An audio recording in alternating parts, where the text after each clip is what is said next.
Take a look at what happened. আমার বাসায় কাজ করে গেছে পিয়ন যারা দেশনেত্রী বেগম খালেদা জিয়া অনেক গুরুত্বপূর্ণ দেশে কিন্তু মুক্তিযোদ্ধাদের যতদিন পর্যন্ত সরকার মেনে নেয় মুক্তিযুদ্ধের এবং সেই ধরনের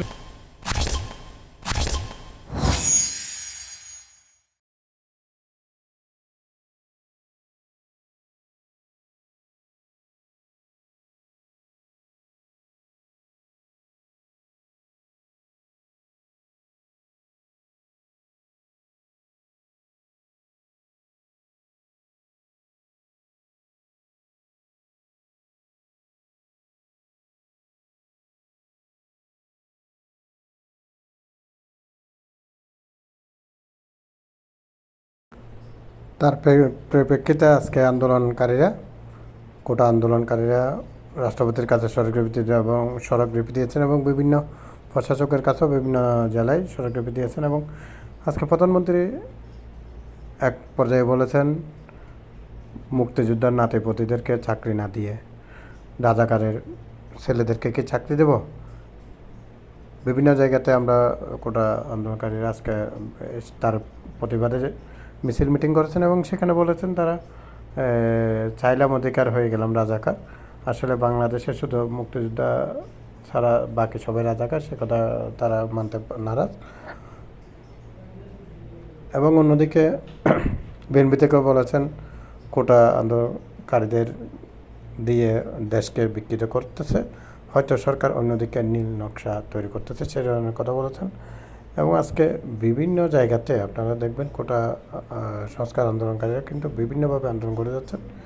তার সুবাদে আজকে ডিবি প্রধান হারুন রশিদ তিনি বলেছেন আদালতের রায় যদি না মানে আন্দোলন করলে তাদেরকে সেই আইনের ব্যবস্থা ভাবে তারা নেবেন, রাস্তাঘাট দখল করে এবং বিভিন্ন জনগণের ক্ষয়ক্ষতি করে তাদেরকে আন্দোলন করতে দেবেন না, সেরকম কথা বলেছে। অন্যান্য অনেক জায়গায় আজকে শুনেছি তারা ছাত্রলীগরাও কিন্তু হুমকি ধমকি দিচ্ছেন। ছাত্র জনতা যারা আছে তারা কিন্তু কোটা সংস্কারে আন্দোলন করে যাচ্ছেন। তারা বলতেছেন কোটা বলুন আমরা যে সকল ভিডিওগুলো আছে সেগুলো ইনশাআল্লাহ দেখেছি। Take a look at what happened.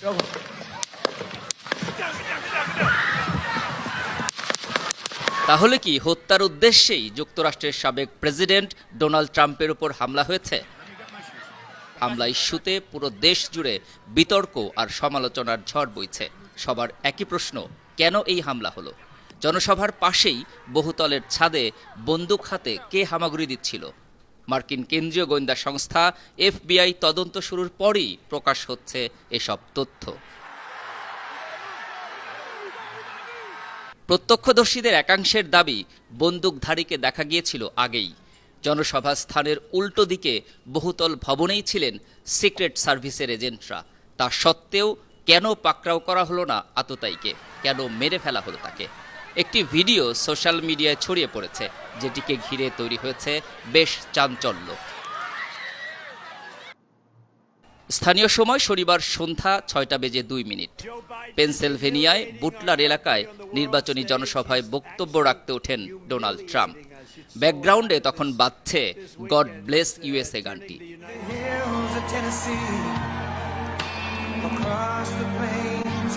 জো বাইডেনকে আক্রমণ করে নিজের বক্তব্য শুরু করেন সাবেক মার্কিন প্রেসিডেন্ট। আচমকাই 5 বার গুলির শব্দ শোনা যায়। তারপরই কানে হাত দিয়ে মঞ্চেই বসে পড়েন ট্রাম্প। দ্রুত মঞ্চে ছুটে আসেন মার্কিন সিক্রেট সার্ভিসের এজেন্টরা। আতঙ্কে তখনও কাঁপছে হাজারো সমর্থক, চলছিল তীব্র চিৎকার। ট্রাম্পকে কর্ডন করে গাড়িতে তোলেন সিক্রেট সার্ভিসের সদস্যরা। তখনও মুষ্টিবদ্ধ হাত উঁচিয়ে সমর্থকদের উদ্দেশ্যে বিড়বিড় করে কিছু বলছিলেন ট্রাম্প। হামলাকারী বন্দুকবাজকে প্রথমেই খতম করে দেওয়া হয়েছে। সেই বন্দুকবাজের পরিচয় জানিয়েছে তদন্তকারী সংস্থা। রিপোর্ট অনুযায়ী ডোনাল্ড ট্রাম্পের উপর গুলি চালানো বন্দুকবাজের বয়স মাত্র 20 বছর। নাম থমাস ম্যাথিউ ক্রুকস। সে পেনসিলভেনিয়ারই বাসিন্দা। তিনি ট্রাম্প এবং রিপাবলিক পার্টি বিরোধী। এর আগেও বিভিন্ন সময় ভিডিও বার্তায় ট্রাম্পের সমালোচনা করেছেন তিনি। ট্রাম্পের মঞ্চ থেকে মাত্র 120 মিটার দূরে একটি বাড়ির ছাদে হামাগুড়ি দিচ্ছিল এই শুটার। তবে ঠিক কী কারণে সে ট্রাম্পের ওপর প্রাণঘাতী হামলার চেষ্টা করে তা অবশ্য এখনও জানা যায়নি। শুটারকে খতম করে ইউএস সিক্রেট সার্ভিসের এজেন্টরা। সেই মুহূর্তের একটি ভিডিও সোশ্যাল মিডিয়ায় ভাইরাল ভিডিওতে দেখা গিয়েছে ট্রাম্প যেখানে ভাষণ দিচ্ছিলেন তার পাশেই একটি বাড়ির ছাদে আছেন 2 স্নাইপার। এদিকে উল্টো দিকে অপর এক ছাদে ছিল সেই শুটার। তার দিকে আগে থেকেই নজর ছিল স্নাইপারের। তাহলে কেন এই ঘটনা ঘটল?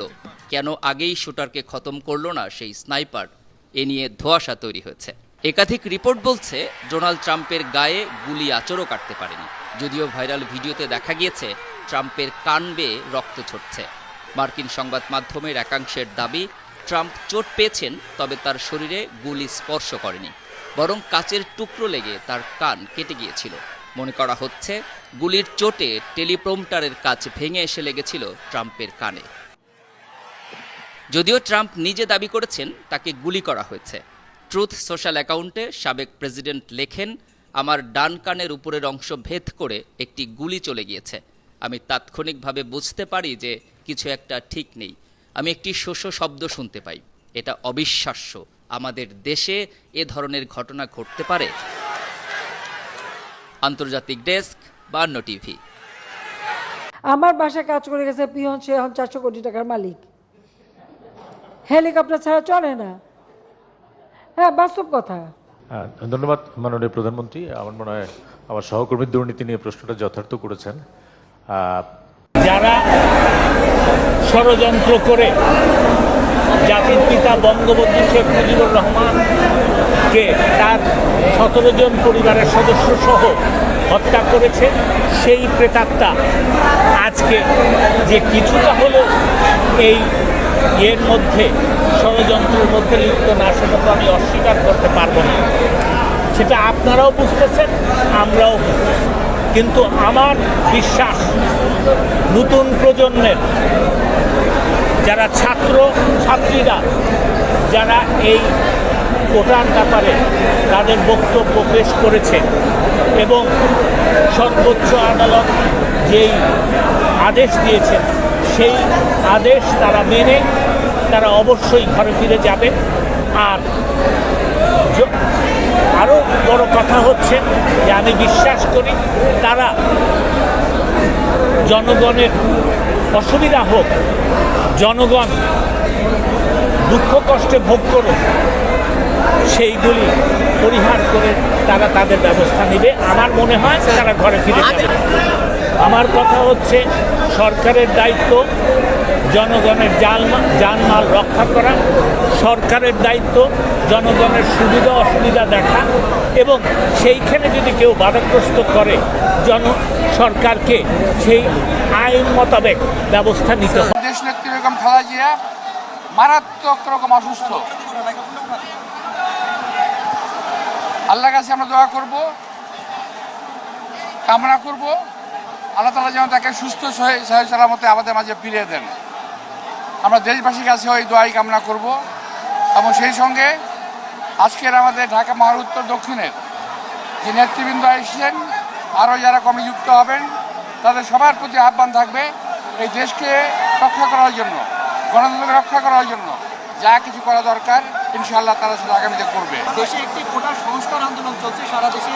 আওয়ামী লীগের পক্ষ থেকে বলা হচ্ছে যে বিএনপি এই আন্দোলনকে ভর করে একটি অস্বাভাবিক অবস্থা পায়তারা করছে। আওয়ামী লীগ এই দাবি কি অভিযোগ করছে? আমার বক্তব্য হলো যে এই কোটা সংস্কার আন্দোলন যারা করছে তাদের দাবি দেওয়া ন্যায্য। সুতরাং বিএনপি এর সঙ্গে আছে এই কথা বলে আসল বিষয়টাকে ধামাচাপা দেওয়ার চেষ্টা করার কোনো প্রয়োজন আছে বলে আমি মনে করি না। এটা তাদের একটা অপপ্রয়াস, অপকৌশল এই আন্দোলনকে অন্যদিকে ধাবিত করার জন্য। প্রিয় ভাইরা, আমরা ভয় পাচ্ছি এটুকুই যে এই আন্দোলনের ফাঁক দিয়ে আবার অন্য কোনো অপকর্ম তারা করছে কিনা, এই দেশের বিরুদ্ধে কোনো ষড়যন্ত্র করছে কিনা, এটা আমরা ভয় পাচ্ছি। এই নতুন কমিটির সামনে যুগপৎ আন্দোলন বা সরকার বিরোধী কোনো আন্দোলন, এই কমিটি আসলে কতটুকু ভূমিকা রাখবে? এর আগের আন্দোলন আমরা জানি ব্যর্থ হয়েছে। না, আমি দুঃখিত, আপনার প্রশ্নের সঙ্গে আমি একমত না। বিএনপি কোনো আন্দোলন কখনো ব্যর্থ হয় নাই।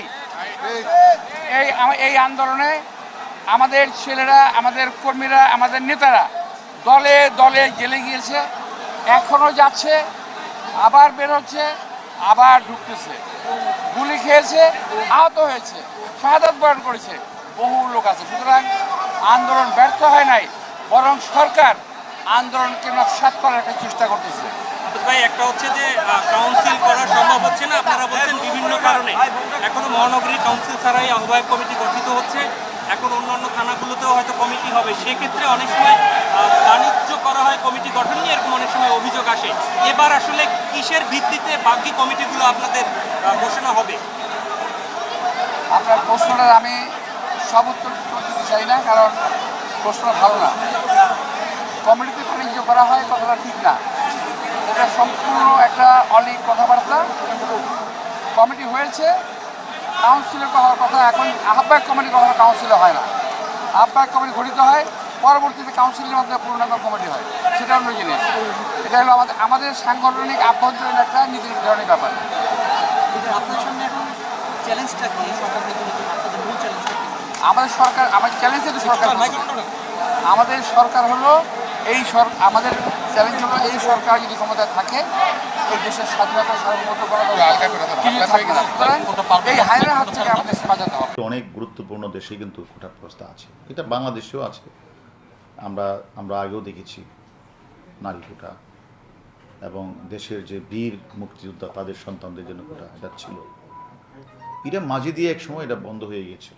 এটা আবার বীর মুক্তিযোদ্ধার সন্তানরা যখন আবার আদালতে তারা যখন মামলা করলেন, সে মামলার প্রেক্ষিতে তারা কিন্তু কোটা ব্যবস্থাটা ফিরে পেয়েছেন। এবং এর প্রেক্ষিতে কিন্তু আমরা দেখছি কিছু লোক, কিছু ছাত্ররা তারা রাস্তায় বিক্ষোভ করছে। আবার ইতিমধ্যে কোর্ট কিন্তু আবার এটাকে 4 সপ্তাহের জন্য তারা একটা স্টে ব্যবস্থা, স্টে না, এটা কি বলে, স্থিতি অবস্থা দিয়েছে। এখন আমাদের সুপ্রিম কোর্ট আমাদের হলো একটা ভরসার স্থল। সেখানে ওনারা একটা অর্ডার করেছেন, সেটা আমাদের সকলেই উচিত এটা মেনে চলা। যদি তার সাথে আমরা একমত না হয়, সেটা সুপ্রিম কোর্ট বা হাইকোর্টকে আমাদের বলতে হবে যে এটা আমরা আপিল করব বা এটা করব। কিন্তু এটা আমি দেখেছি কিছুদিন যাবৎ ছাত্রীরা তারা ক্লাসে না যেয়ে, ক্লাসে যাওয়ার কথা বলা হয়েছে কিন্তু কোর্ট থেকে, কিন্তু ক্লাসে না যেয়ে তারা বিভিন্ন জায়গায় রাস্তা বসে তারা যান চলাচল বিঘ্ন ঘটাচ্ছে, মানুষের চলাচলে বিঘ্ন ঘটাচ্ছে, অনেক জায়গায় গাড়িতে তারা হাত দিচ্ছে, এবং অজ্ঞাতনামা মামলাও রুজু হয়েছে। এখন আমার কথা হলো, কেউ যদি মনে করে যে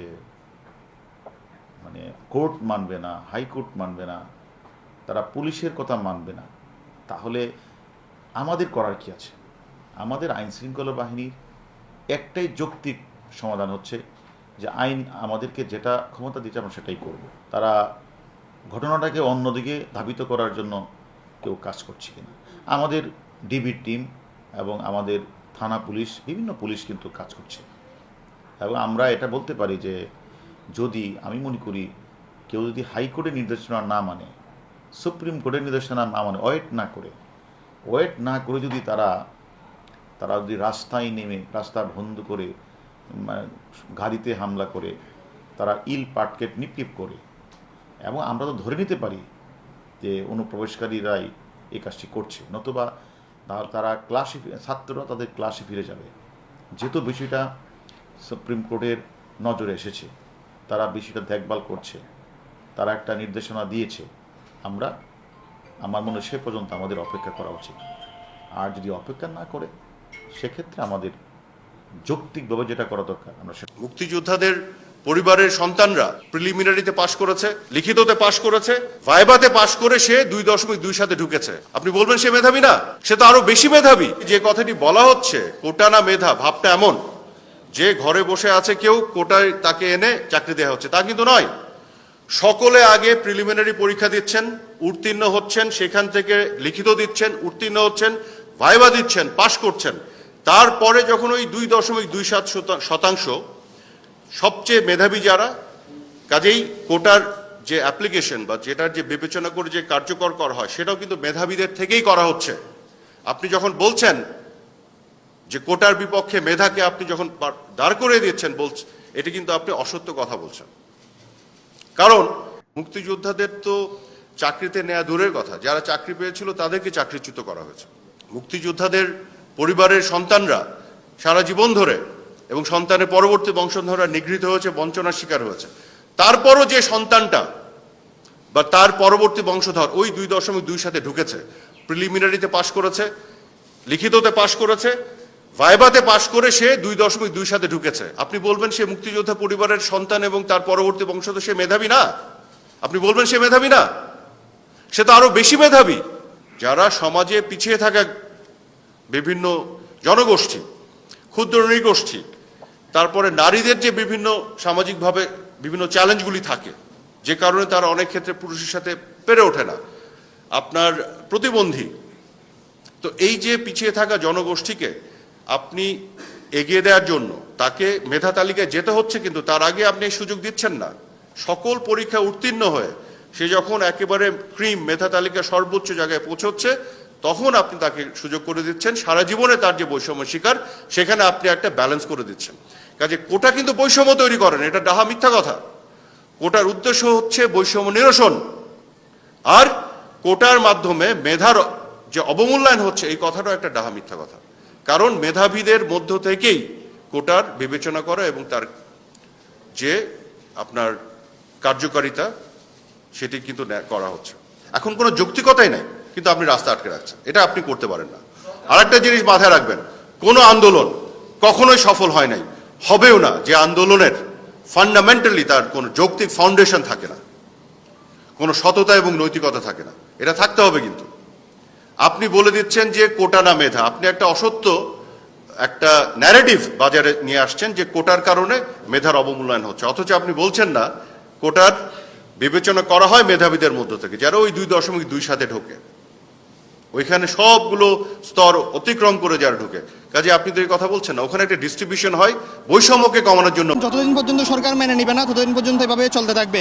যৌক্তিক সংস্কার চাই, এটা যতদিন না হয়েছে আমাদের আন্দোলন চলতেই থাকবে। ছাত্র জনতা সবাইকে নিয়ে আমরা দুর্বার আন্দোলন গড়ে তুলে আমাদের দাবি আদায় করে আমরা রাজপথ থেকে ফিরে যাব ইনশাআল্লাহ।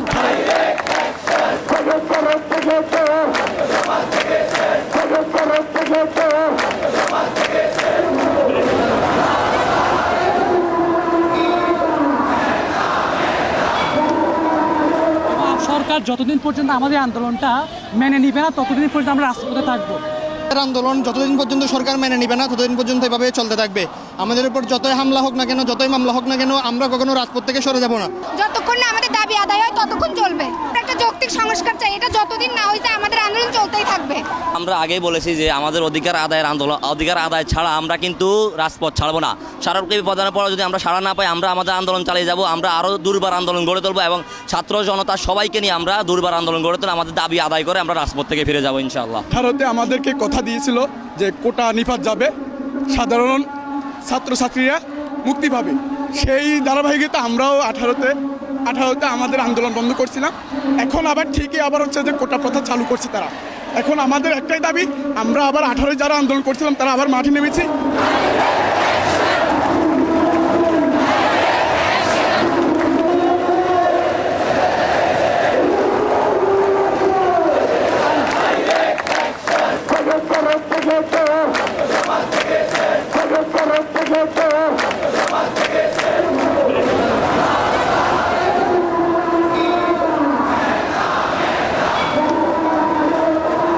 ছাত্র সমাজ তাদের যে দাবি সেই দাবি নিয়ে রাজপথে থাকবে।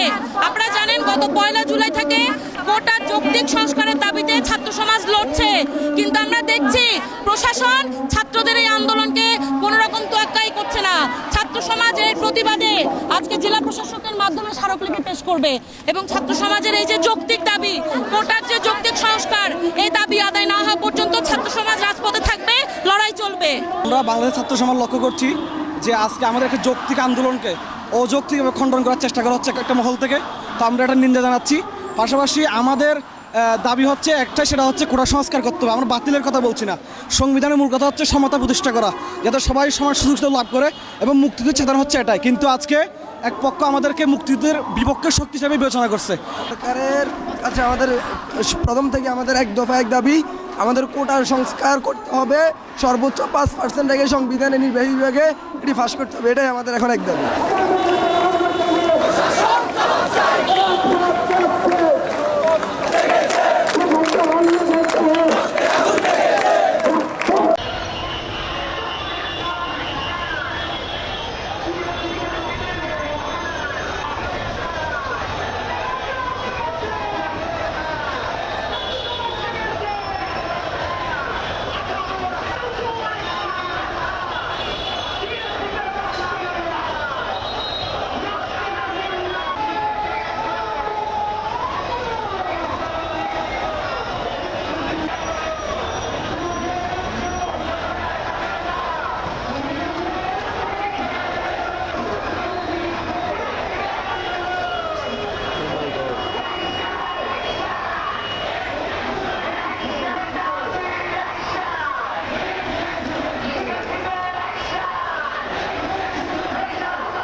সাধারণ শিক্ষার্থীরা সারা বাংলাদেশে আন্দোলন সংগ্রাম করছে তাদের ন্যায্য অধিকার আদায়ের লক্ষ্যে, কিন্তু প্রশাসন এবং পুলিশ বাহিনীর শিক্ষার্থীদের উপরে হামলা চালাচ্ছে, তাদের নামে বিভিন্ন ধরনের মামলা দায়ের করছে, যেগুলো প্রশাসন সাধারণ শিক্ষার্থীদের আন্দোলনকে ভিন্ন পথে প্রবাহিত করার চেষ্টা করছে।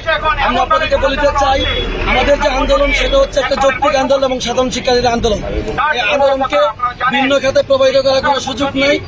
এটা স্রেফ আপনাদের বলতে চাই, এটা আমরা কোটা সংস্কার চাই, আমরা কোনো দলের এজেন্ট হয়ে কাজ করতে চাই না। আমরা কিন্তু এক এক সময় এক এক দাবিতে যাচ্ছি না, আমরা একটি দাবিতে ছিলাম এবং আমরা মিডিয়ার মাধ্যমে সারা দেশবাসীর কাছে আমরা কিন্তু যে এক দফা দাবি ছিল সেই এক দফা দাবিটি কিন্তু আমরা দেশের মানুষের কাছে কিন্তু ক্লিয়ার বার্তা দিয়েছি এবং আমরা এখনো চাই আমাদের যে ন্যায্য এবং যৌক্তিক যে এক দফা দাবি আছে, যতদিন পর্যন্ত সংসদে নির্বাহী বিভাগের মাধ্যমে যে এক দফা দাবির পক্ষে আমাদের কোনো সুনির্দিষ্ট বার্তা না দিবে, আমরা কিন্তু আমাদের সেই লাগাতার কর্মসূচি চালিয়ে যাব।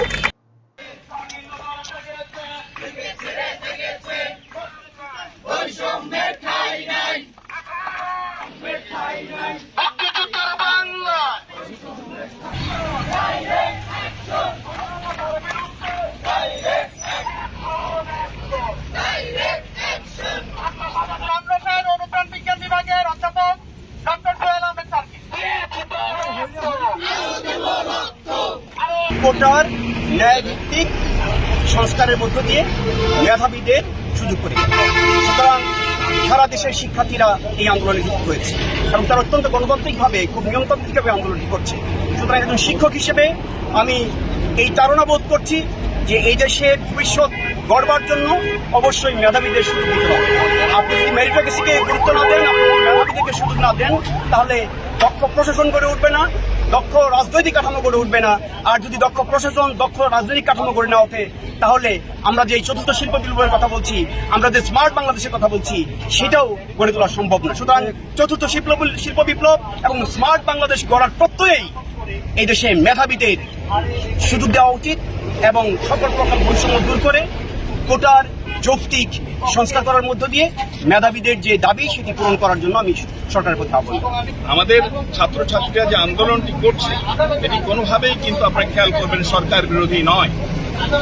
তারা কিন্তু একবারও বলেন নাই যে কোটা বাতিল করতে হবে। তারা যেটা চেয়েছে সেটা হচ্ছে তাদের মেধার যেন সুবিচার করা হয়।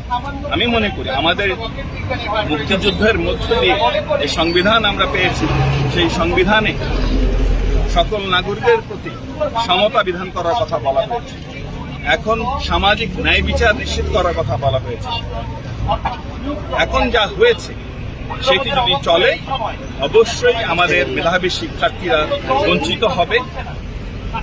তারা আলটিমেটলি, আপনি দেখেন আমাদের মাননীয় প্রধানমন্ত্রী চতুর্থ শিল্প বিপ্লবের কথা বলেছেন, স্মার্ট বাংলাদেশ বিনির্মাণের কথা বলেছেন।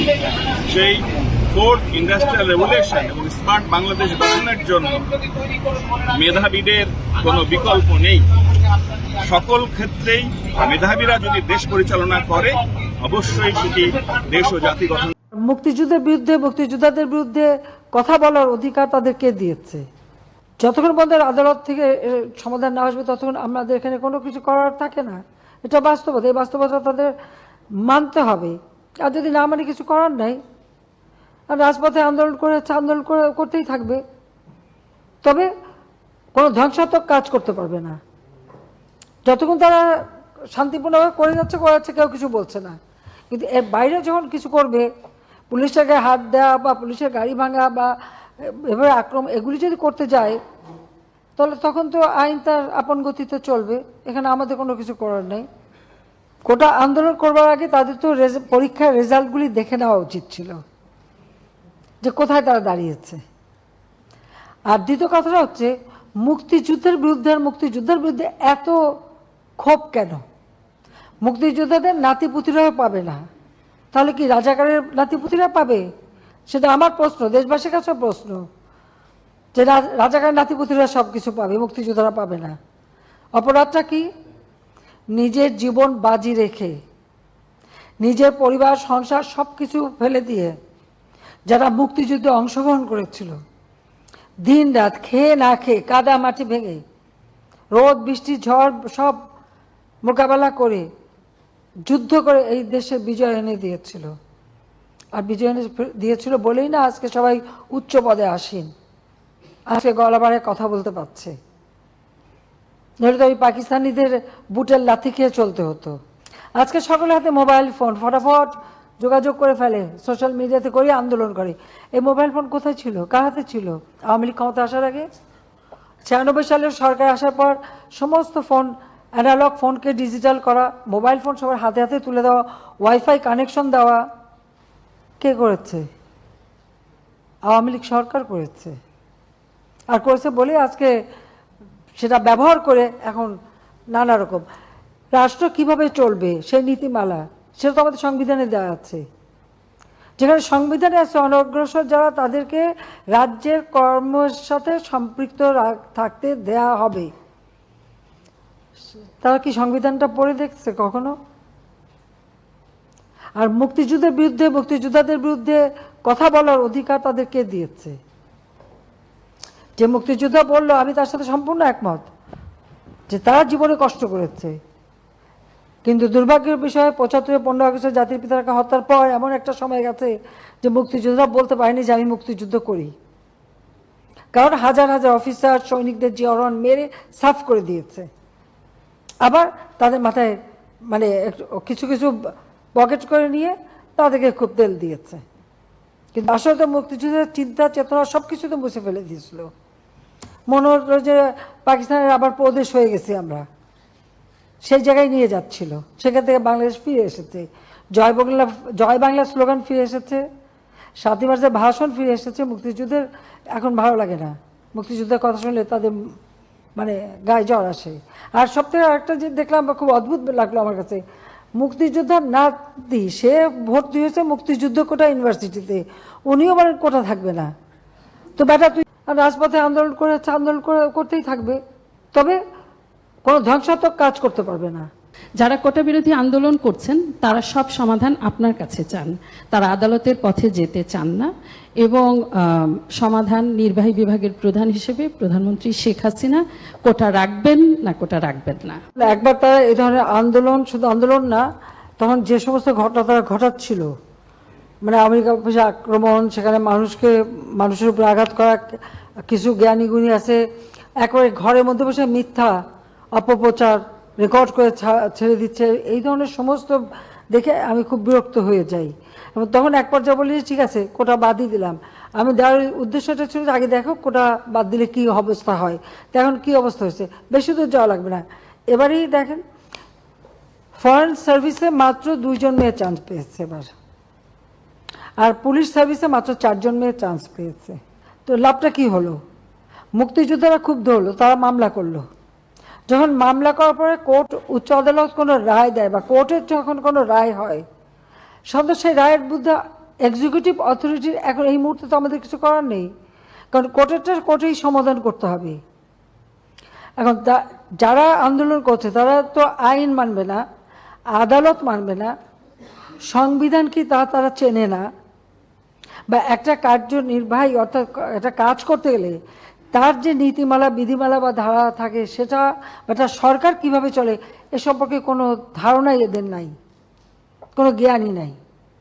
হ্যাঁ, পড়াশোনা করছে, ভালো নাম্বার পাচ্ছে, সেটা ঠিক, কিন্তু ভবিষ্যতে এরা তো নেতৃত্ব দেবে বা এই দেশটা চালাতে আসবে, তাদের তো এই ধারণাগুলি দরকার। আমাদের সংবিধান কি বলে সেটা তাদের জানা উচিত। আমাদের একটা রাষ্ট্র পরিচালনায় কী ধরনের কাজ হয় সে সম্পর্কে তাদের কোনো ধারণা আছে? সে ধারণা তো আমরা দেখি না। আজকে যখন আদালতে চলে গেল, তা আদালতে সেটা সমাধান, এবং আদালত তাদের সুযোগ দিয়েছে, বলেছে আপনারা আসেন আর্গুমেন্ট করেন, বলেন, তা আদালতে যাক, বলুক না, তারা রাজপথেই সমাধান করবে। আর আমাকে বলছে, আমি সত্যি কথা বলতে কি, আদালত যখন কথা বলেছে, আদালতে যখন চলে গেছে, তার যখন রায় হয়েছে, তো সেই রায়ের বিরুদ্ধে এখন এই মুহূর্তে আমার তো দাঁড়ানোর কোনো অধিকার নাই। এটা তো আমার সংবিধানও বলে না, আমার পার্লামেন্টও বলে না, কার্যপ্রণালী বিধিও বলে না, কিছুই না। যতক্ষণ পর্যন্ত আদালত থেকে সমাধান না আসবে ততক্ষণ আমাদের এখানে কোনো কিছু করার থাকে না। এটা বাস্তবতা, এই বাস্তবতা তাদের মানতে হবে। আর যদি না মানে কিছু করার নাই, আর রাজপথে আন্দোলন করতেই থাকবে, তবে কোনো ধ্বংসাত্মক কাজ করতে পারবে না। যতক্ষণ তারা শান্তিপূর্ণভাবে করে যাচ্ছে কেউ কিছু বলছে না, কিন্তু এর বাইরে যখন কিছু করবে, পুলিশের গায়ে হাত দেওয়া বা পুলিশের গাড়ি ভাঙা বা এভাবে আক্রমণ এগুলি যদি করতে যায়, তাহলে তখন তো আইন তার আপন গতিতে চলবে, এখানে আমাদের কোনো কিছু করার নেই। কোটা আন্দোলন করবার আগে তাদের তো পরীক্ষার রেজাল্টগুলি দেখে নেওয়া উচিত ছিল যে কোথায় তারা দাঁড়িয়েছে। আর দ্বিতীয় কথাটা হচ্ছে মুক্তিযুদ্ধের বিরুদ্ধে এত ক্ষোভ কেন? মুক্তিযোদ্ধাদের নাতিপুতিরাও পাবে না, তাহলে কি রাজাকারের নাতিপুতিরা পাবে? সেটা আমার প্রশ্ন, দেশবাসীর কাছে প্রশ্ন, যে রাজাকারের নাতিপুতিরা সব কিছু পাবে, মুক্তিযোদ্ধারা পাবে না। অপরাধটা কি? নিজের জীবন বাজি রেখে, নিজের পরিবার সংসার সব কিছু ফেলে দিয়ে যারা মুক্তিযুদ্ধে অংশগ্রহণ করেছিল, দিন রাত খেয়ে না খেয়ে, কাদা মাটি ভেঙে, রোদ বৃষ্টি ঝড় সব মোকাবেলা করে যুদ্ধ করে এই দেশে বিজয় এনে দিয়েছিল।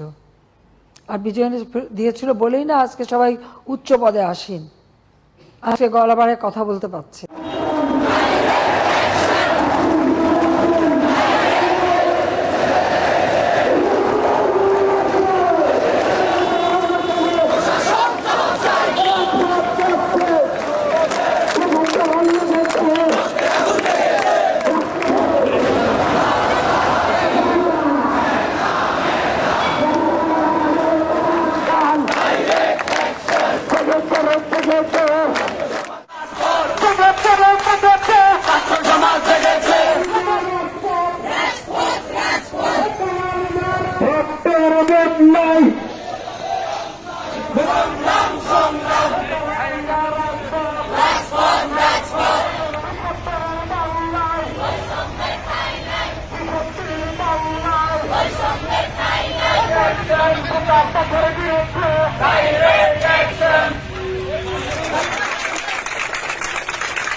বঞ্চিত করা হয়েছে, ফলে সংগ্রামী অধিকার বাস্তবায়নের লক্ষ্যে কোটা দূর করো,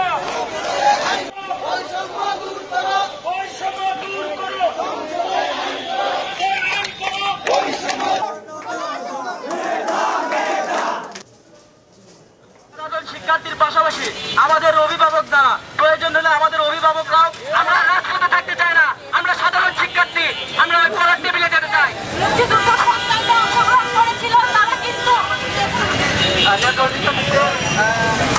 আমি